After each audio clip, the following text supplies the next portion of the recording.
지난주에 보았던 이방인 그리스도인들을 위한 바울의 결례 행함은 그의 신앙이나 삶의 의지를 봐서도 참으로 특별한 사건일 수밖에 없었습니다.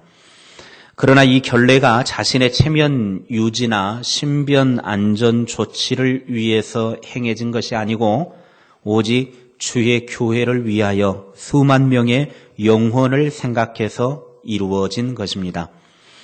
교회와 주를 위해서 자신에게는 아무 필요도 없는 일을 치룬 바울에게 아시아로부터 몰려온 유대인들이 성전에서 바울을 만나게 됩니다. 그러나 그들이 바울을 낚아채듯 붙들고 무리를 충동하며 소리를 지릅니다. 여기 아시아에서 온 사람들은 바울이 예배소를 중심으로 2차, 3차 전도 여행할 때 알고 있었던 사람들입니다. 그러나 이들이 바울을 붙잡고 사람들을 선동하는 것은 바울이 사역에서 보여준 모든 겸손과 눈물과 오래 참음을 격려하기 위한 것이 아니고 바울을 혼내주겠다라고 하는 신호입니다. 28절에 이들이 하는 말이 이스라엘 사람들아 도우라 그렇게 말합니다. 이 말은 여러분들이 하나님의 백성이라고 하면 유대인인 나를 도우십시오. 내 편이 되어주십시오. 라고 지금 유대인들이 지금 바울의 그런 선동하는 장면들, 우리를 도와서 너희들이 유대인들이라고 하면 나를 도우라. 지금 그렇게 사람들에게 선동을 하고 있으면서 협조 요청을 하고 있는 것입니다. 그러면서 바울을 가리켜 하는 말이 이 사람은 이런 짓을 했습니다. 라고 바울의 제목을 세 가지로 지적을 합니다. 28절에 보면 그들이 주장하는 바울의 제목이 나오는데 세 가지가 나옵니다. 하나는 이스라엘 민족을 반대하고 모욕했다라는 것입니다. 두 번째는 유대인의 율법을 거역하라고 가르치고 있다. 세 번째는 이 신성한 성전에까지 이방인들인 헬라인들을 끌어들여서 성전을 더럽히고 있다라고 하는 주장을 펼치면서 너희들이 유대인들이라고 하면 나를 도와서 저 바울을 없애야 된다라고 그렇게 선동하는 사람들이 모여들었습니다. 유대인들의 자존심은 보통 세 가지에서 나온다고 합니다. 하나는 혈통입니다. 즉 유대인이라고 하는 민족적인 혈통. 아브라함의 자손이기 때문에 하나님의 백성이라는 것이죠. 그리고 또 하나의 자존심은 뭐냐면 모세를 통해 하나님의 법, 즉 율법을 받아 갖고 있다라고 하는 거예요. 우리는 하나님의 선택된 민족, 아브라함의 자손으로서 하나님의 백성일 뿐만 아니라 모세를 통해서 하나님의 법을 우리들에게 주셨다. 그래서 우리만 하나님의 법을 가지고 있는 민족이다. 그게 그들의 자존심이었습니다. 그리고 또 하나는 다윗이 초석을 놓은 성전이 있어서 하나님을 모시는 자존심이 있다라는 겁니다. 다윗이 성전에 초석을 쌓고 이곳에 하나님의 성전이 있는 곳이기 때문에 이 성전에서 유대인인 우리는 하나님 앞에 예배를 한다. 그래서 그것이 자기들의 자존심이다라고 이 세 가지가 자기들의 유대인으로서의 자존심을 그렇게 자랑스러워하며 삶을 살았습니다. 그런데 이 자존심을 우습게 여기고 비방했고 또 비방을 가르치고 성전에 이방인들을 데리고 바울이 드나들었다. 지금 그렇게 유대인들이 선동을 하고 있는 것입니다. 그런데 그들의 주장은 사실이 아니었습니다. 거짓이었고 모함이었습니다. 그럼에도 저들이 이렇게 주장을 하는 이유는 유대인들이 바울에 대한 시기와 질투가 그들 안에 있었기 때문에 시기와 그 질투로 인해서 거짓과 모함을 지금 하고 있는 것입니다. 바울이 이스라엘 사람들을 모욕했다라고 하는 것은 바울은 헬라파 유대인이기 때문에 소위 히브리파 유대인들이 바울을 시기하고 질투해서 모함하는 것입니다. 한마디로 자기 줄에 서 있는 사람이 아니라는 것이죠. 다른 줄에 서 있는 사람이 자기들보다 더 잘 나가니까 그걸 보고 시기하고 질투하기 시작한 것입니다. 바울이 예루살렘을 중심으로 일하면서 사람들의 이목을 집중시키는 것을 보고는 그들은 배아파하기 시작한 것입니다. 온 세계에 퍼져 있는 디아스포라 유대인들이 바울을 추종하고 있기 때문에 열등의식을 느낀 나머지 시기와 질투로 바울을 제거하고 싶은 마음이 그들에게 생긴 것입니다. 그래서 모함을 하고 있는 겁니다. 그리고 바울이 모세의 율법을 범했다고 하는데 바울은 한 번도 율법을 범한 적이 없었습니다. 바울은 단지 구원 문제를 다루면서 할례를 받음으로 구원을 받는 것이 아니라 예수 그리스도를 믿는 믿음으로 구원을 얻는다고 했지 할례 받지 말아라. 그렇게 강조한 적이 없습니다. 그렇게 가르친 적이 없습니다. 단지 구원을 이야기할 때에 유대인들의 생각은 할례를 받으면 구원받았다라고 이야기하지만 할례가 구원의 조건이 아니라는 것이죠. 여러분 한번 생각해 보세요. 남자 성기에 껍데기 벗겨난다고 그게 구원입니까? 포경 수술한다고 그게 구원입니까? 실제로 말하는 구원이라고 하는 의미는 할례는 의식적인 것을 이야기를 하는 것이고 성별된 민족이라고 하는 것을 이야기를 하는 것이지 그런데 유대인들은 할례를 행해야만 구원을 받는다. 그런데 바울은 하나님의 말씀을 정확히 알고 깨닫고 난 이후에는 바울도 원래 유대인이었지만 그래서 유대인으로 있을 때는 예수님을 얼마나 핍박을 했습니까? 예수 믿는 사람들 얼마나 잡아 죽였습니까? 모를 때는 그랬다는 말이죠. 그러나 예수님을 만나고 복음을 제대로 알고 나니까 할례가 구원의 조건이 아니다라는 걸 알게 됐습니다.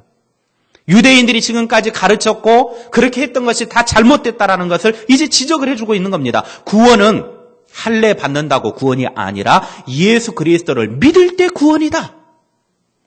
그러니까 그들에게는 이제 정면 충돌이 일어나는 거죠. 유대인들이 지금까지 지켜왔던 모세의 율법과 더불어서 계속 지켜왔던 것이 할례만 행하면 어떻게 살든 상관없이 구원이다라고 생각했는데 지금 말하는 바울의 주장은 할례가 구원이 아니라 예수님을 믿는 믿음이 구원이다. 그러니 그들은 바울의 말에 대해서 정면 도전을 할 수밖에 없었고 지금까지 수백 년 동안 지켜왔던 것들이 지금 다 거짓말로 판명이 날 상황이 되니까 이제 바울을 어떻게 해서든 없애야 되는 겁니다. 그래야 자기들의 전통이 지켜지니까. 다시 말하면 전통이 지켜진다라고 하는 것은 자기들 밥그릇을 계속해서 유지할 수 있다는 겁니다. 권력층의 밥그릇. 그래서 결국은 유대인들이 그 먼 데서부터 예루살렘까지 쫓아와가지고 바울에게 뭔가를 제목을 막 뒤집어 씌우기는 씌워야 되겠는데 그래서 결국은 바울이 법을 어겼다. 할례를 하지 말라고 그랬다. 이런 식으로 말을 바꾸는 것입니다. 바울은 할례하지 말라고 말한 적이 아니라 구원은 믿음으로 된다고 한 것이지 구원이 할례로 된 것이 아니다라고 하는 것을 가르쳤고 실제로 이방인들에게도 복음을 전하고 그들을 구원으로 이끌 때 믿음으로 구원을 받는다고 가르쳐서 예수 그리스도를 믿게 해서 구원에 이르도록 해준 것입니다.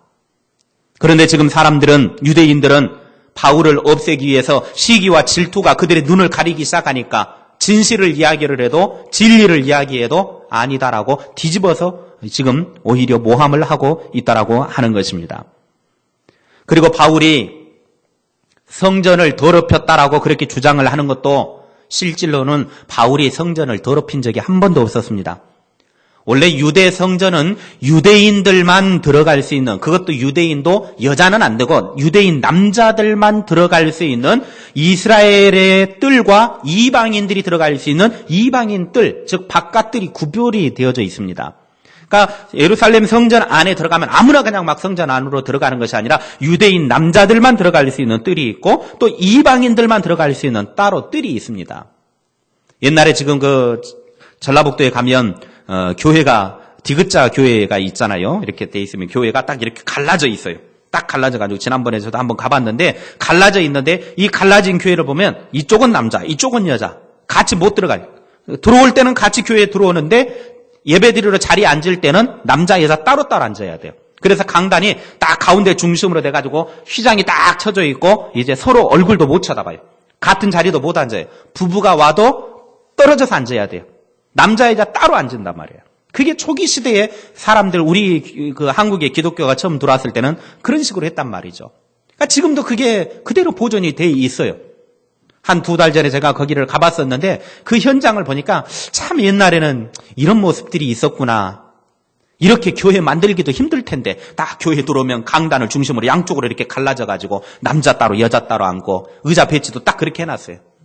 그 목사는 어디를 쳐다보고 설교를 해야 되나.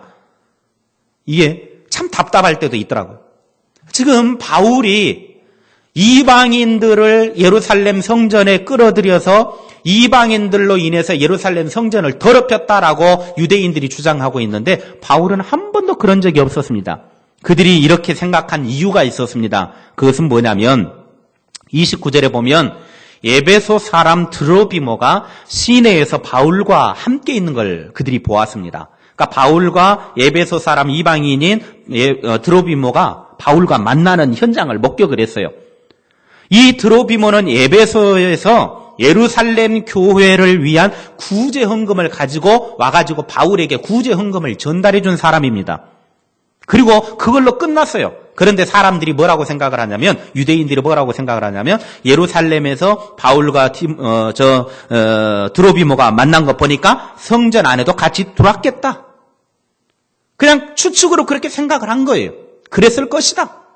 실제로는 성전 안에 들어오지도 않았는데 바울과 드로비모가 함께 있었다라고 하는 그것 자체만을 놓고 실제로 그랬다라고 예루살렘 성전에 들어와서 이방인들이 함부로 들어와가지고 더럽혔다. 그런 식으로 성전을 더럽혔다라고 말을 하게 된 것입니다.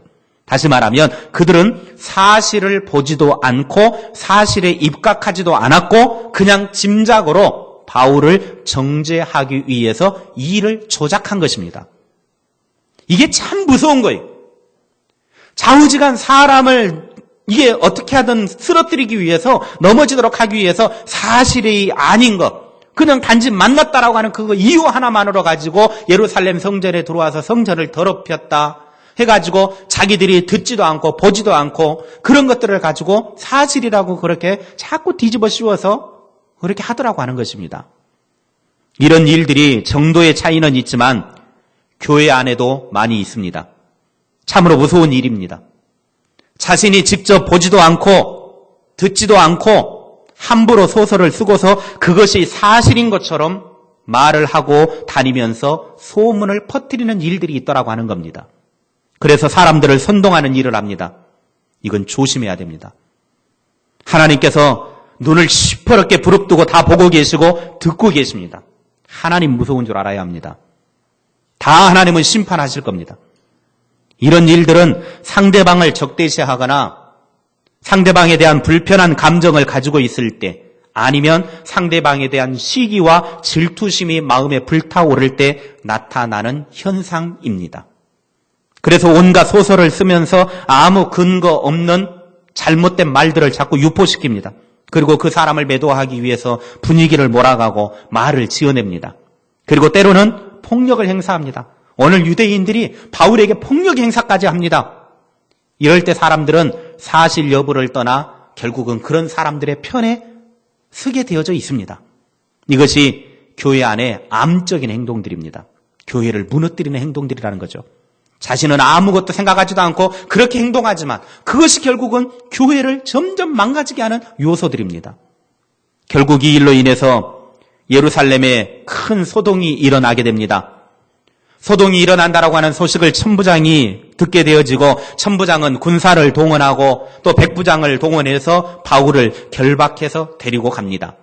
수많은 무리들이 36절에 보면 지금 바울을 결박해서 데리고 감에도 불구하고 바울을 죽여야 된다고 사실이 무엇인지도 모른 채 지금 다른 유대인들이 바울을 거짓말로 지금 죽이려고 하고 있음에도 불구하고 그 사람들은 뭣도 모르고 그냥 그 사람들이 선동질 해놓고 나니까 바울을 죽여야 된다. 바울을 죽여야 된다. 그러면서 막 외치고 난리 법석이 일어나는 것입니다. 무리들이 그냥 계속 따라가면서 그냥 바울을 내버려두면 안 된다. 죽여야 된다. 우리는 이 말씀을 보면서 교회 생활이나 신앙 생활을 하면서 사람의 소문과 오해 속에서 영적 분별력이 필요하다라고 하는 걸 깨닫게 됩니다. 왜 그 많은 사람들이 몇몇의 그 유대인들이 거짓말로 꾸며낸 것 가지고 사실이 그런 것처럼 자기들이 보지도 않았고 듣지도 않은 걸 가지고 사실인 것처럼 그렇게 막 선동하고 쫓아다닙니까? 먼저 선동했던 사람들은 싹 빠져버리고 나중에는 이제 성난 군중들만 남아있는 것이죠. 원래 데모라고 하는 것이 그런 식으로 진행되는 것 아닙니까? 실제로 데모를 꾸밀 때도 막 데모할 때도 앞에서 선동하는 사람들은 처음에는 막 그럴듯하게 이야기해놓고요. 나중에는 다 뒤로 도망가 버려요. 그래가지고 나중에 잡혀갈 때는 선량한 시민들만 잡혀가고 맞아 죽고 체류탄 맞고 총알 맞고 다 그렇게 되는 거예요. 우리 광주에 사태 날 때도 그랬잖아요. 다 막 데모하는 사람들 앞에서 막 하다가 자기들은 다 뒤로 도망가 버려요. 자기들 살라고. 뭣도 모르고 그냥 막 정의를 외치다가 죽은 사람들이 얼마나 많이 있습니까? 원래 데모라고 하는 것이 그런 것이죠. 지금 여기도 데모꾼들로 모였던 처음에 막 선동을 일으켰던 유대인들 막 앞에서는 그럴듯하게 막 바울의 제목을 이야기를 하고 바울이 잘못했다 죽여야 된다 막 그렇게 선동을 해가지고 유대인들이요 당신들이 정말 유대인들이라고 하면 저 바울을 없애야 됩니다. 선동을 하니까 사람들이 우하고 덤벼들었습니다.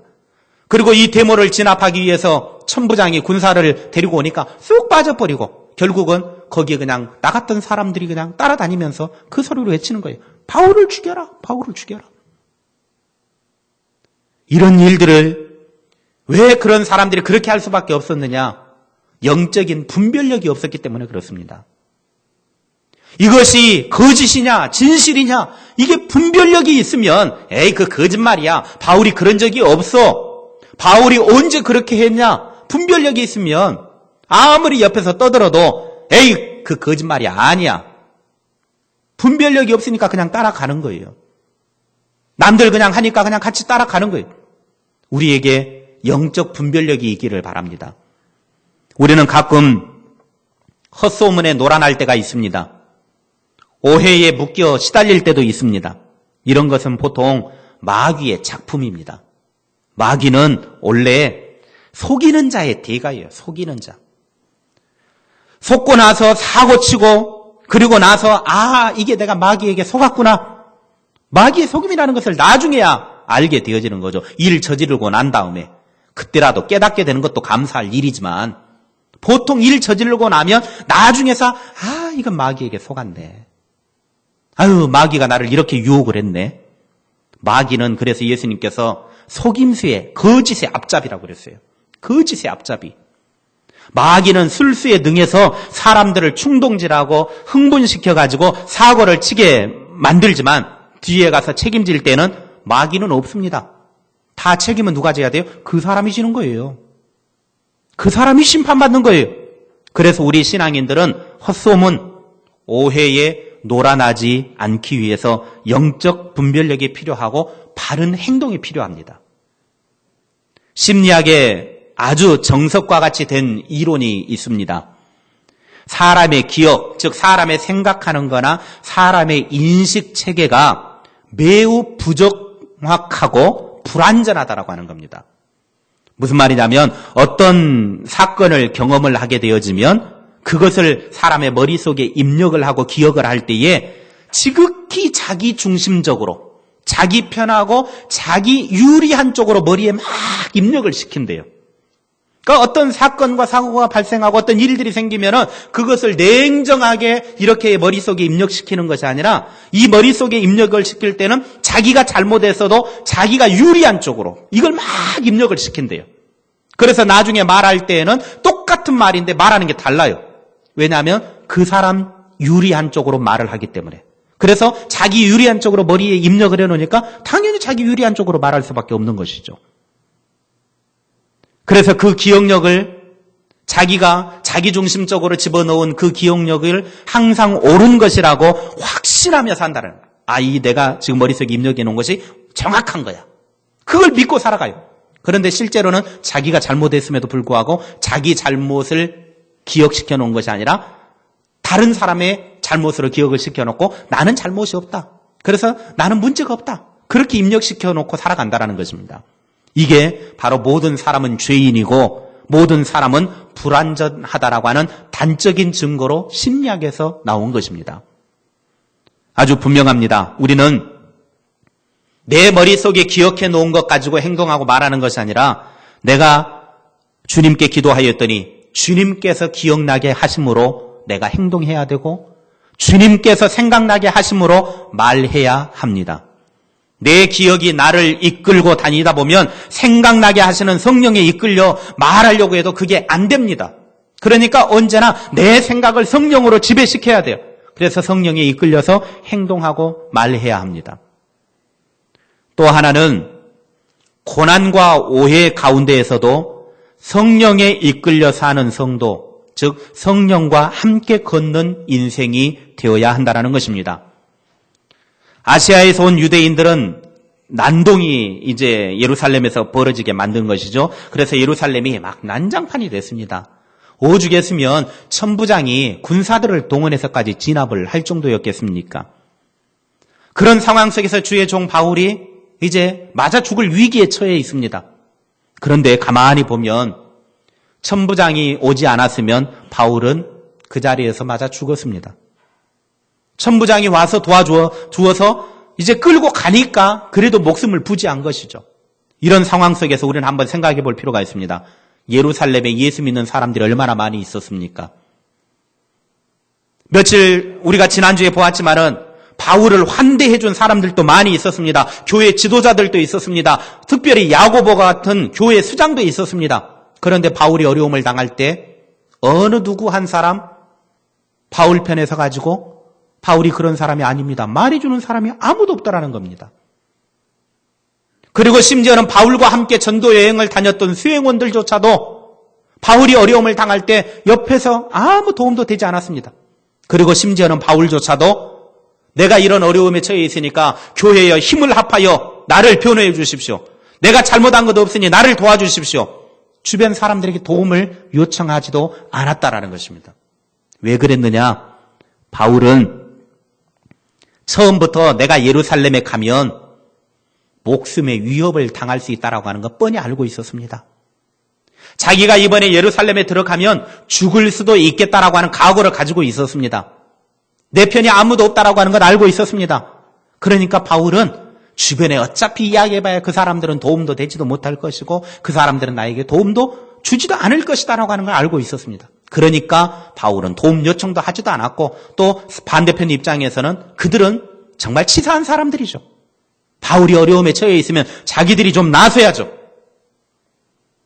교회 지도자들이 좀 나서야 되고 교회 성도들이 좀 나서야죠. 그런데 아무도 나서지도 않아요. 치사한 사람들입니다. 바울 입장에서는 조금 섭섭할 수도 있겠지만 바울은 전혀 섭섭하지 않았습니다. 왜냐하면 처음부터 내가 예루살렘에 들어갈 때 분명히 내가 이런 어려움을 당할 것이다. 준비하고 왔습니다. 그리고 들어가기 전에도 많은 사람들이 들어가지 말라고 만류했습니다. 당신 이번에 들어가면 큰일 납니다. 말렸습니다. 그런데 나는 성령이 나를 죽음의 자리로 이끈다고 하면 나는 죽음이라도 감수하겠다. 그러고 들어온 겁니다. 그러니까 그 사람들한테 뭐 서운한 마음 가질 필요도 없는 것이고 그 사람들이 안 도와줬다고 치사하다고 말할 필요도 없는 것이고 그냥 있는 그대로 받아들였어요. 그 대신 바울이 의지한 것은 성령을 의지했다라고 하는 겁니다. 사람은 아무 도움이 되지 못하기 때문에 사람은 아무리 많은 사람이 있다 할지라도 자기에게 힘이 되지 못하기 때문에 사람을 의지하기보다는 성령에 이끌려서 성령에 사로잡혀서 성령을 의지하며 나아갔다라고 하는 것입니다. 성령에 잡힌 바 된 그 손을 바울은 성령에 이끌려서 그 길을 걸어가게 된 것입니다. 성령에 이끌려 사는 사람, 성령과 함께하는 사람, 그 사람은 아무리 어려움이 와도 핍박이 와도 그 속에서 낙심하지 않습니다. 누가 주변에서 자기 도와주지 않는다고 주저하지 않습니다.